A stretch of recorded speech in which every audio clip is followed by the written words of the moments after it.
अच्छा, वहाँ जो इलाका जिस तरह आपने जिक्र किया, तो ये इलाका उन डाकुओं के कंट्रोल में ही है जितना भी? वो अजीब सा ना, वो ऐसे जो एक काना होता है, काने का ना वो अंदर से खाली होता है। जो वहाँ के लोकल लोग जिम्मेदार टाइप जिस किस्म के, उन्होंने कहा कि आ जाओ भाई, आज अब कमाद की कटाई शुरू है। अंदाजन कितने के हैं वहाँ, अगर आपने कभी कोई अंदाज़ा लगाया इसमें कि ये जो डाकू हैं वहाँ कितने लोग हों? ये बहुत दुरुस्त है, पता नहीं आप कैसे सियासतदान। अगर आप इक़्तिदार में आते हैं तो आप क्या करेंगे अपने इलाके?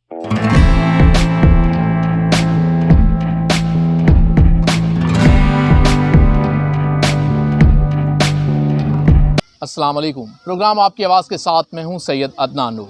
नाज़रीन, मीडिया पर कुछ दिनों से बड़ी खबरें चल रही थी कि कच्चे में बड़ा ऑपरेशन हो रहा है। जी हाँ, इस हवाले से झंग का नाम भी फ़ख्र से लेते हैं कि इस ऑपरेशन को जो देख रहे थे ये झंग से ताल्लुक़ रखते हैं मोहम्मद नासिर खान सियाल साहब, और DPO थे और आज हमारे साथ हैं। इनसे जानते हैं कि कच्चे में ये जो पक्का ऑपरेशन करके आए हैं इसके असल हालात भी आप तक पहुँचाएँगे और इन्हें अपने प्रोग्राम में खुशामदीद कहते हैं। अस्सलाम वालेकुम सर। वालेकुम, thank you very much sir. अच्छा सर, सबसे पहले तो मुझे ये बताएं कि ये कच्चा में जो हर 2-4 साल बाद मामला होता है, ये असल में है क्या? इतने डाकू हैं जो आपसे कंट्रोल ही नहीं हो पा रहे, पंजाब पुलिस से भी, और रेंजर तक ने वहाँ ऑपरेशन किया लेकिन कोई हल नहीं निकला उनका। नहीं जनाब भाई, देखिए कच्चा जो है ना, इसको थोड़ा सा मैं पहले वजाहत कर दूँ कि कच्चा है क्या। जी जी, हम तो चूँकि दो दरियाओं के बीच में रहने वाले लोग हैं, तो हम ये कच्चे से हमसे ज़्यादा बेहतर कोई नहीं जानता कच्चे को। जितना भी हमारा ये दरिया का बेट का इलाका है ना, जी जी, ये इस इलाके को वहाँ पे कच्चा कहते हैं। ठीक है, कि जो ही हम रोड से उतरते हैं और दरिया की तरफ मूव करते हैं, तो जितना भी रास्ते में बेट का इलाका है जी, वो सारा कच्चे का इलाका कहलाता है। ये हर जगह पे है, जहाँ जहाँ दरिया हैं उनके दोनों किनारों पे ये कच्चे का इलाका है। दरिया सिंध जो है, इसका बेट या इसका जो कच्चे का इलाका है वो कम से कम 25 से 30 किलोमीटर उसकी चौड़ाई है, और जो राजनपुर का इलाका है वो तकरीबन राजनपुर से इस ज़िले से जो दरिया क्रॉस कर रहा है तो 200 किलोमीटर का तकरीबन है। ये जो कच्चे का इलाका है ये तकरीबन 60 किलोमीटर है। 60 किलोमीटर, 60 किलोमीटर लंबाई है इसकी, और 25 से 30 किलोमीटर इसकी चौड़ाई है। अच्छा, तो ये दरिया का बेट है। अब दरिया सिंध जो है ना, ये इस तरह बहता है जैसे वो बकौल मुनीर नियाज़ी साहब के, उनका एक शेर है कि एक और दरिया का सामना था मुनीर मुझको, मैं एक दरिया के पार उतरा तो मैंने देखा। तो आपके साथ असलम ज़ौक़ साहब चलते हैं तो आप तो बस ज़ौक़ ही नहीं, ज़ौक़ साहब ने हमारा भी ज़ौक़ जो है ना वो बढ़ा दिया हुआ कर दिया है उन्होंने। हाँ जी, तो आप ये देखिए कि जो दरिया सिंध है ना, ये वहाँ मेन जो दरिया चल रहा है उसके इससे एक ब्रांच निकलती है। अच्छा, ब्रांच निकलती है, वो फिर दरिया बन जाता है। वो ऐसे चक्कर लगा के दूसरी साइड पे उसके फिर एक बीच में एक जो है वो आइलैंड बन जाता है, फिर एक ब्रांच निकलती है। मतलब वो इस तरह शाखों में बहता है कि आप एक दरिया को क्रॉस करेंगे तो उसके बीच में आइलैंड आ जाएगा, वो कच्चे का इलाका आ जाएगा, जजीरा टाइप। उससे आगे फिर वो दरिया की ब्रांच आ जाएगी, फिर उसके बाद दरिया की ब्रांच आ जाएगी। तो इस तरह कोई 4 से 5 ब्रांचेस में जो है ना वो जो सिंध दरिया वो बहता है। तो जो ही आप पक्की रोड से उतरते हैं तो ये कच्चे का इलाका बेट शुरू हो जाता है, और वो बहुत सरखेज़ इलाका है। अच्छा, सरखेज़ इलाका है। जैसे हमारे यहाँ आप देखें ना, जेलम वाली साइड या चनाब वाली साइड पे जो दरियाई इलाके हैं, वहाँ भी हमारे बहुत सरखेज़ इलाके हैं। वहाँ पे भी जो इलाका है सारा बहुत सरखेज़ इलाका है। अच्छा, वहाँ जो इलाका जिस तरह आपने जिक्र किया, तो इलाका उन डाकुओं के कंट्रोल में ही है जितना भी? मैं वही बता रहा हूँ आपको कि वो इलाका जो है ना, जब तो दरिया में पानी फुल आ जाता है तो वो 20-25 किलोमीटर का एरिया जो है ना उसमें पानी आ जाता है। पानी है वो तो फ्लडेड, ठीक है ना जी, फ्लडेड। वहाँ पे लोग रहते हैं, आम शहरी, आम वहाँ जो काश्तकार हैं, ज़मींदार हैं, अपने उन्होंने माल डंगर रखा हुआ है, भैंसें हैं, गायें हैं, ऊँट हैं, भेड़ें बकरियाँ हैं। तो उन्होंने अपने घर ज़रा जैसे यहाँ हमारे आप देखें ना दरियाई इलाकों में थोड़ा सा ऊंचाई पे या मट्टी के टीले बना के टिब्बे पे वो घर बनाते हैं। तो वहाँ भी इसी तरह ही है, इर्द गिर्द फिर वो पानी चलता रहता है।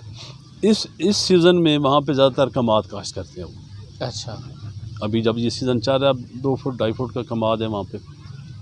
नवंबर में काश कटाई जो है कमाद की वो शुरू हो जाती है और दिसंबर जनवरी में फिर गंदम काश शुरू हो जाती है। अप्रैल मई में आके गंदम की कटाई शुरू हो जाती है। ये जो टाइम है ना, इस टाइम पे एक तो दरिया का पानी कम हो जाता है और ये फसलें जो है ये बढ़ जाती हैं, पूरी हो जाती हैं। वहाँ पे बहुत गन्ना जो है काफ़ी गन्ना होता है और 10 से 12 फुट गन्ने की ऊंचाई होती है वहाँ। अच्छा। हाँ, बहुत माशाल्लाह वहाँ पे अच्छी फसल होती है।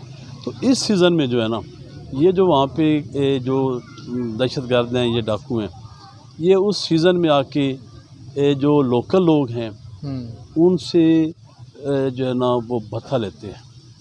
अच्छा, जो वहाँ के लोकल लोग ज़मींदार टाइप जिस किस्म के, उन्होंने कहा कि आ जाओ भैया, आज अब कमाद की कटाई शुरू है तो उनसे भत्ता लेते हैं। अच्छा। और फिर मैं तफसील बता रहा हूँ आपको, कमाद की जब ख़त्म हो जाती है उसके बाद गंदम की काश शुरू होती है और फिर गंदम की जब कटाई शुरू होती है तो उस वक्त फिर वो ज़िम्मेदारों के पास आ जाते हैं कि अब फिर हमें गंदम का जो है वो हिस्सा दें। तो इसलिए इस सीज़न में ख़ास तौर पे वहाँ पे पुलिस मौजूद रहती है ताकि ज़िम्मेदार अपनी फसलें उठा सकें, अपने पैसे संभाल सकें। लोकल लोग जो हैं उनसे ये भत्ता न लें, वो अपना गन्ना जो है वो सही तरह मिल्स तक पहुंचा सकें और अपनी गंदम जो है उसको कटाई करवा के, उसको हार्वेस्ट करवा के या थ्रेश करवा के, तो वो अपना गंदम जो है वो अपने घरों में लेके जा सके। अच्छा, ये अंदाज़न कितने के हैं वहाँ, अगर आपने कभी कोई अंदाज़ा लगाया इसमें कि ये जो डाकू हैं वहाँ कितने के लोग होंगे? ये कोई 6-7 गैंग्स हैं, 10-10, 15-15, 20-20 लोग गैंग में शामिल हो जाते हैं। अभी मतलब अब जैसे हुआ है, ऑपरेशन हुआ है, अब कुछ मारे गए, कुछ अरेस्ट हो गए, कुछ ने सरेंडर कर दिया है और कुछ जो है ना फिर वो इलाका छोड़ जाते हैं, भाग जाते हैं, इधर उधर छुप जाते हैं। कुछ क्योंकि साथ जो बाउंड्रीज़ हैं वो बलूचिस्तान की हैं, वहाँ पे पहाड़ी इलाका है, उधर चले जाते हैं। कुछ सिंध के इलाके कच्चे में या जंगलों में उधर छुप जाते हैं।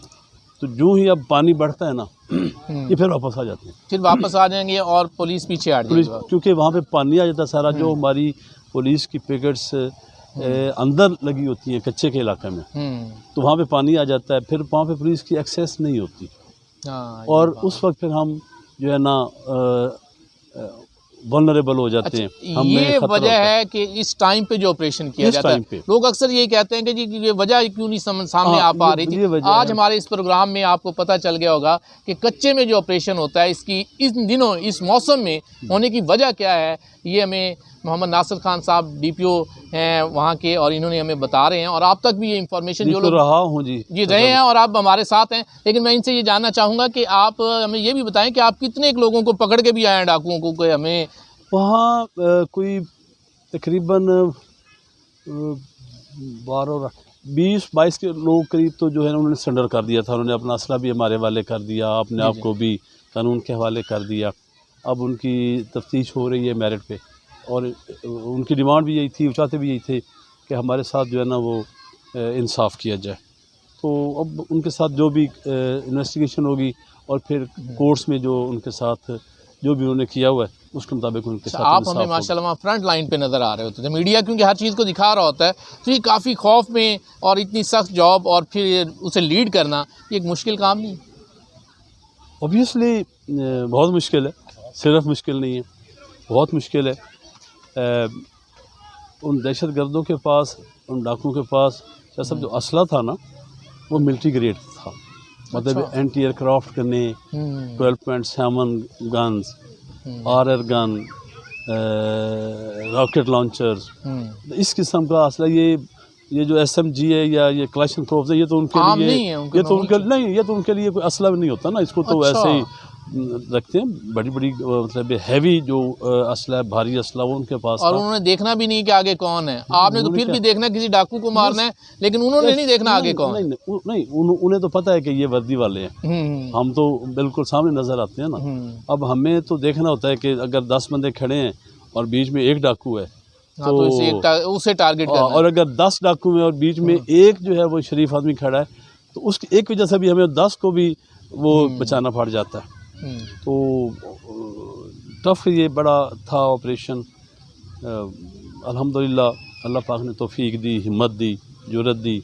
और बहरहाल मैं जो राजनपुर की पुलिस थी, जवान थे, अफसर थे, उनको भी मैं सलूट करता हूँ कि वो भी किसी ऑपरेशन में किसी भी मौके पे ना वो घबराए। अच्छा, उनके लिए भी ये बड़ा मुश्किल टाइम है और अभी भी नजर आ रहा है। हाँ, बड़ा वो मतलब उन्होंने अटैक्स किए और बड़ा चढ़ चढ़ के उन्होंने उन पे हमले किए, APC में भी गए, पैदल भी गए। तो मैं ख़ुद फ्रंट पे था। आप यकीन करें कि ये जो हैवी असला था वो ऐसे दाएं से और बाएं से और सर के ऊपर से गुजरती थी वही मैं देख रहा था कि लेकिन हमारे लिए ये बाइस फ़ख्र बात थी कि आप जंग से और एक इतने बड़े ऑपरेशन को लीड कर रहे थे। तो ये हमारे लिए भी, हमारी दुआएं भी आपके साथ थी। बिल्कुल, ये वाकई जो है आप लोगों की दुआएं थी कि अल्लाह ताला ने जो है महफूज रखा और अपनी हिफ्ज़ व अमान में अच्छा, रखा। आप इस मौसम वहाँ बड़ा इंजॉय भी कर रहे थे। हमें ईद के मौके पर लगा कि आप बड़ी जनाब अपने पुलिस वालों के साथ जो है तरीस रवायती जंग की और मिठाइयाँ तकसीम कर रहे हैं। और मैं ये ईद वाला दिन जो था ना, तो ये बेटा है मोहम्मद रज़ा ख़ान, जी तो इसने कहा कि जी पापा ईद हमारे साथ गुजारें। अच्छा, तो मैंने कहा बेटा नहीं, आप एक मोहम्मद रज़ा ख़ान है, इधर मेरे हज़ारों मोहम्मद रज़ा ख़ान है। तो मैं फिर ईद वाला दिन मैं उनके अंदर ना, वो बड़ा वल्नरेबल पॉइंट है, बिल्कुल मतलब उनके सामने वहाँ जंगल में वो छुपे होते हैं, इधर हम बैठे होते हैं। तो फिर मैं वहाँ पहुँचा ईद वाले दिन, अपने जवानों के साथ मैंने ईद गुजारी। तो उनके थोड़ा सा बूस्ट हुए और वो हौसला बढ़ाने के लिए और ईद को जो है वो ईद मनाने के लिए फिर हम सब ने वहाँ मिल के, तो फिर आपने बड़ा अच्छा माहौल बनाया और वीडियो वायरल हो गई, झूमर डाली। हाँ, अल्हम्दुलिल्लाह बड़ा लोगों ने उसको पसंद किया और बहुत ज़्यादा वायरल हुई, पता नहीं हज़ारों में लोगों ने उसको शेयर किया और व्यूज़ भी थे और कमेंट्स भी थे और बड़ा अल्हम्दुलिल्लाह। अच्छा, ये आज तक ये नहीं पता चला, जैसे आप कह रहे हैं कि उनके पास जदीद असला है, तो ये लोग कहाँ से लेते हैं? ये असला इनके पास कहाँ से पहुँचा? ये ना मैंने आपको बताया ना कि हमारी पिकेट्स लगी हुई हैं। तकरीबन ये दरिया का जो एरिया है, जो दरिया गुजरने का, वो 200 किलोमीटर है। जो कच्चे का इलाका है वो तकरीबन 60 किलोमीटर है। उस 60 किलोमीटर में हमने कोई तकरीबन 16 के करीब जो है ना वो पुलिस की पिकेट्स लगाई हुई हैं। अच्छा। लेकिन चूँकि they are son of the land, वो उस इलाके के रहायशी हैं, उनको पता है कि किस रास्ते से गुज़र जाएंगे, किस जंगल से गुज़र जाएंगे। फिर वो बड़े अच्छे स्विमर हैं, वो तैराक बड़े अच्छे हैं। वो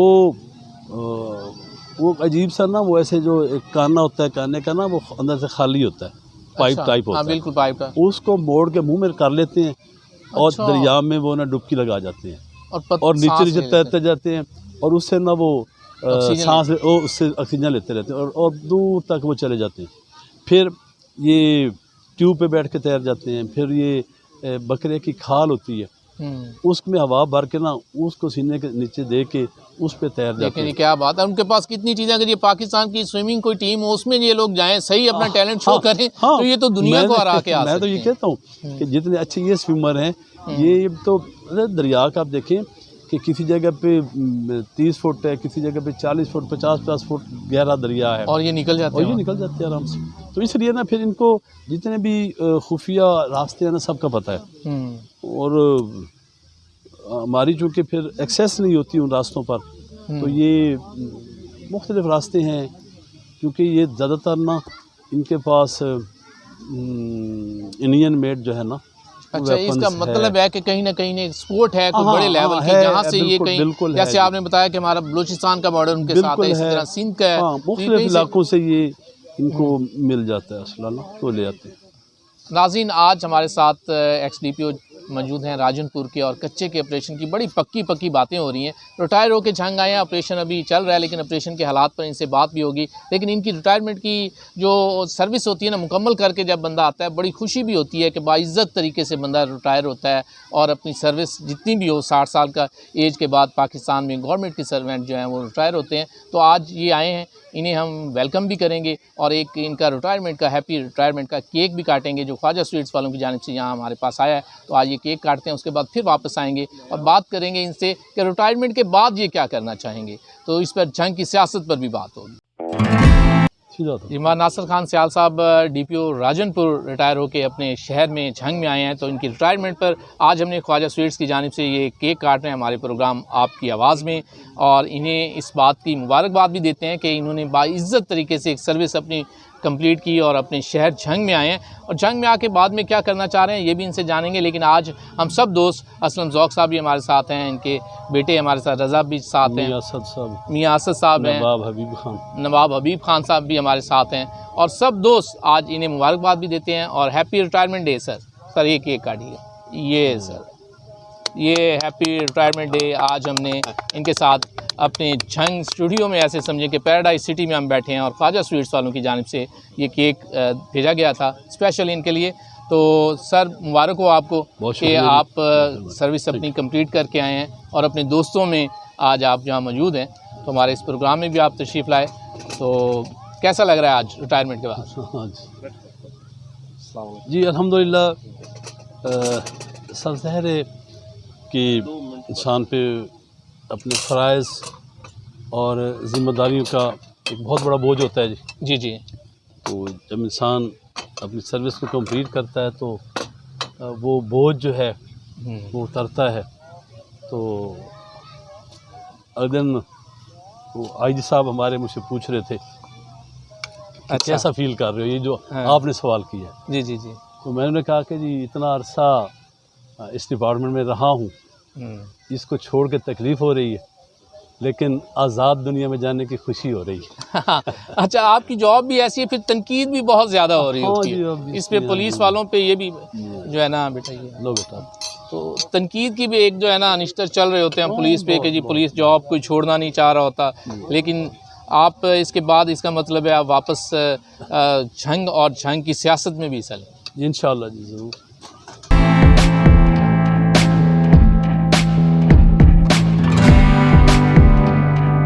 वेलकम बैक नाज़रीन, प्रोग्राम आपकी आवाज़ के साथ मैं हूं सैयद अदनान नूर। मेरे साथ इस वक्त नवाब नासिर खान सियाल साहब तशरीफ़ रखते हैं, XDPO राजनपुर। इनसे जानते हैं कि आज इन्हें हमारे सेट पर आया कैसा लग रहा है, और ख़ास तौर पर पैराडाइज सिटी के हवाले से इनके रिव्यूज़ लेते हैं। जी शाह साहब, आपने माशाल्लाह बड़ी अच्छी जगह पे अपना ये सेट लगाया हुआ है। हमारे झंग में हैं पुरानी कॉलोनीज़ भी, लेकिन ये बहरहाल अच्छे और लेटेस्ट जो है इन्होंने अपनी डिज़ाइनिंग की है, अच्छा पार्क किए हैं, और एक यहाँ पे आप देख रहे हैं कि लेडीज़, जेंट्स, बच्चे, तो बहुत अच्छी जगह है, पैराडाइज रहने के काबिल है। इंशाल्लाह हम इस जगह को फिर भी बैठेंगे और गपशप लगाएंगे इंशाल्लाह। अच्छा सर, बात हो रही थी कि आप रिटायरमेंट के बाद बंदा सोचता है कि रेस्ट, या फिर आप इसमें भी कोई सियासत में आपका ख़ानदान काफ़ी एक्टिव है, तो आपके क्या नेक्स्ट प्लानिंग है? जी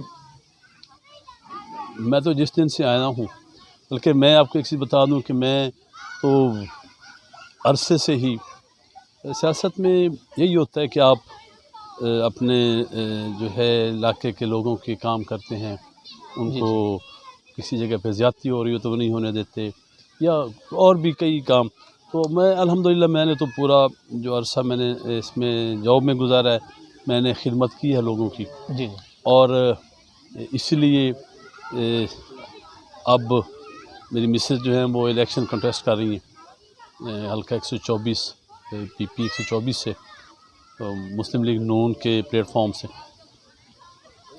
तो मैं चूँकि पहले भी एक्टिव था इसी सोशल और लोगों की जो है वो काम आता था, यानी आप अपनी खानदानी सियासत में दोबारा? इंशाल्लाह जी, मैं अब जो है वो 2 साल तो खैर मैं इलेक्शन अब खुद कंटेस्ट नहीं कर सकता जी, लेकिन उसके अलावा मैं सब कुछ करूँगा।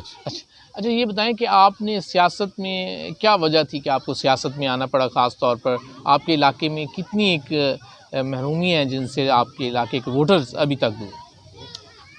सब आप you are son of the land, आप इसी इलाके के हैं, आपको पता है कि झंग हमेशा इक़्तिदार में रहा है, बहुत अरसे से जब से पाकिस्तान बना है, लेकिन झंग की अगर हालत देखें तो दुख होता है। लोग बड़े बड़े लीडर्स झंग के हैं, दे बिलोंग टू झंग, लेकिन वो सिर्फ वोट लेने के लिए ही वो अपने आप को झंग का समझते हैं।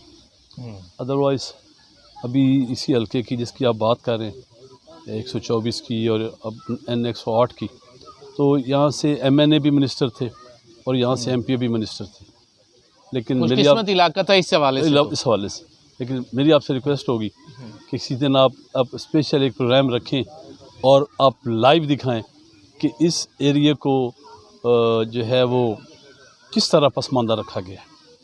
और समझ नहीं आती कि आप वोट भी लेते हैं, आप MP भी बनते हैं, आप मिनिस्टर भी बनते हैं, आप पावर्स भी जो है वो एंजॉय करते हैं, आप इक़्तिदार भी एंजॉय करते हैं, लेकिन जिस एरिया ने आपको वो पावर्स, वो इक़्तिदार, वो ऐवानों में पहुंचाया होता है, उसको आप इतना इग्नोर करते हैं। और पता नहीं आप कैसे सियासतदान। अगर आप इक़्तिदार में आते हैं तो आप क्या करेंगे अपने इलाके के लिए? आपके पास कोई आइडिया, कोई? लेकिन 2-3 चीज़ें हैं। मैं सबसे पहले आपको बताऊँ कि हमारे जो ये इलाके हैं ना, यहाँ पे जिसके पास भी इक़्तिदार आया, जिसके पास भी पावर आई है ना, उसने अपने मुखालफिन को, आम लोगों को दबाने में ही वो इस्तेमाल की। मेरी तो सबसे पहले मेरी कोशिश होगी कि मैं अपने इस इलाके में किसी के साथ भी ना मैं ज़्यादती करूँगा, ना इंशाल्लाह ज़्यादती होने दूँगा। बाकी अगर कोई मेरे बस में ना हुआ, कोई कर गया तो फिर अच्छा, कहा जाता है कि आपके इलाके में जो सियासत है ये थाना कचहरी की हद तक महदूद होती है, इस बारे में आपका क्या ख्याल है? ये बात दुरुस्त है। ये हमारे पूरे पाकिस्तान का जो देहाती इलाका है, बल्कि शहरों में भी सियासत जो है वो थानों कचहरियों के गिर्द ही घूमती है। अभी मैं समझता हूँ कि लोगों को अपने ना राइट्स का पता है, ना ड्यूटीज़ का पता है, ना हम अपना फ़र्ज़ को समझते हैं, ना हमें अपने हकूक़ का पता है। जिस दिन ये चीज़ें हो गई तो इंसान को मेरा जो फ़र्ज़ है ना वो आपका हक़ है, और जो मेरा हक़ है वो आप पे फ़र्ज़ है। जिस दिन हम ये चीज़ें देखनी शुरू कर दी तो मुआशरे में नाइंसाफ़ियाँ ख़त्म हो जाएंगी। एक दूसरे के ख़िलाफ़ जो हम खुद ही नाजायज़ करवाते हैं, झूठी दरखास्तें, झूठे FIR वही और हम ये खुद करवाते हैं कि अगर लड़ाई हुई है और एक बंदा ने लड़ाई की है तो साथ हम 10 और भी रख देते हैं बेगुनाह, और फिर वो बेगुनाह बेचारे रुल जाते हैं। तो मेरी सबसे पहली कोशिश यही होगी कि यहाँ पे शुरफा के साथ, हल्के की आवाम के साथ नाजायज़ जुल्म कोई ना करे। उसके अलावा तरक्याती काम जो हैं, देखिए आप अब जाएँ ना हमारे मसन के इलाके में, आप कादरपुर के इलाके में जाके देखें। आप इवन हमारे जो है खैबा का इलाका है, मोची वाला का इलाका, देहाती इलाके में किसी में भी चले जाएँ, अब पूरे डिस्ट्रिक्ट में आप चले जाएँ, मेरी बल्कि आपसे रिक्वेस्ट होगी कि आप ज़रूर ये इंटरव्यूज़ करने के साथ साथ, आप चूँकि आपको मैं फ़ील करता हूँ अक्सर जब आप बात करते हैं कि आपके अंदर भी ना झंग का दर्द है, आप चाहते हैं आप जाके देखें तो सही कि हमारे हालात क्या है। इस दौर में बिजली नहीं है लोगों के पास, लोग लैंप जला के बैठ के पढ़ते हैं बच्चे। आप जाके देखो तो सही कि रोड्स नहीं हैं, और जब मसन के इलाके से लोग किसी मरीज़ को लेके झांग पहुंचते हैं तो वो झांग पहुंच नहीं सकता, रास्ते में ही अल्लाह को प्यारा हो जाता है। तो मतलब हम फंड्स आए हैं, ये नहीं कि फंड्स नहीं आए, लेकिन कभी इस्तेमाल नहीं हुए इस एरिया में। पूरे मैं झांग की बात कर रहा हूँ, जैसे अपने हल्के की नहीं, ओवरऑल बात कर रहे हैं आप। अच्छा, इसमें एक और बात होती है कि आप बड़ी अच्छी सर्विस पे रहे, बड़े अच्छे ओहदे पर रहे। अगर आपसे मैं ये पूछूं कि आपने झंग वालों के लिए कुछ किया इस वक्त तक अपने इस ओहदे के हिसाब से? जी, मैंने आपको बताया है कि मैं तो हमेशा ही, मतलब छोटे छोटे काम भी लोग मुझे कहते थे, किसी के साथ कोई नाजायज़ कहीं पे हो रहा है, कोई झूठा FIR हो गई है, कोई नाजायज़ पकड़ा गया है, कोई और इसके अलावा किसी की ट्रांसफ़र पोस्टिंग का मसला है, कहीं पे इवन डेवलपमेंट्स के लिए भी जहाँ तक कोई मेरे बस में था मैंने रिक्वेस्ट की और डेवलपमेंट के काम भी करवाए। तो इंशाल्लाह उस वक्त तो मैं किसी न किसी को रिक्वेस्ट करके करवाता था। जी जी। तो अब इंशाल्लाह खुद चल के जाना मैं खुद पड़ेगा। चल के जाऊंगा और खुद चल के करवाऊंगा। अच्छा, अब मैं चाहूँगा कि आप राजनपुर के अपने जो पुलिस मुलाजमीन हैं उनके लिए कोई मैसेज देना चाहें हमारे इस प्रोग्राम के ज़रिए, और ख़ास तौर पर वहाँ जो डाकू हैं उनके लिए भी आप मैसेज दे सकते हैं, और जंग के अपने हल्का की आवाम के लिए। हाँ जी, मैं बताऊँ आपको कि जो राजस्थानपुर के अवाम हैं उन्होंने जितना मुझे प्यार दिया है, तो मैं तो ये गुजारिश करूँगा कि पुलिस जो है ये आपकी इज़्ज़त, जान और माल की मुहाफ़िज़ है। तो हर इंसान को ये तीनों चीज़ें प्यारी होती हैं, इज़्ज़त, फिर जान, फिर माल। जी जी। तो पुलिस इन तीनों चीज़ों की मुहाफ़िज़ है, हिफाजत करती है। और जितना आप इन चीज़ों से प्यार करते हैं उतना ही इसकी हिफाजत करने वालों से भी प्यार करें, और उसके रिटर्न में ये होगा कि वो आपकी हिफाजत के लिए अपनी जानें भी कुर्बान कर देते हैं। जी जी। तो डाकुओं के लिए ये पैगाम है कि अब पुलिस जो है वो आपको वहाँ चैन से बैठने नहीं देगी, और इंशाल्लाह अब आप दोबारा वहाँ नहीं आ सकेंगे। अब फिर किसी और जगह ही जाके छुपने की और बसने की तैयारियां करें। अब राजनपुर में आपके लिए कोई जगह नहीं है।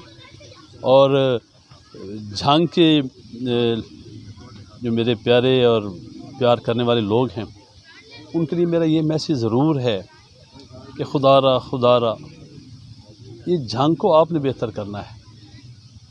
आप अपने वो नुमाइंदे चुने कि जो झांग की तरक्की के लिए, जो झांग को साफ़ सुथरा शहर बनाने के लिए, जो झांग के आवाम को लोगों के जुल्म और लोगों की ज़्यादतियों से बचाने वाले हों, उनको चुने और उनको आगे ले आएँ, ताकि झांग जो है वो भी बाकी शहरों की तरह एक तरक्की याफ्ता शहर हो और उसके अवाम के साथ कोई भी जुल्म और ज़्यादती ना करे। बहुत शुक्रिया नवाब साहब, आपने अपने कीमती वक्त में से आज हमारे इस प्रोग्राम के लिए हमें टाइम दिया।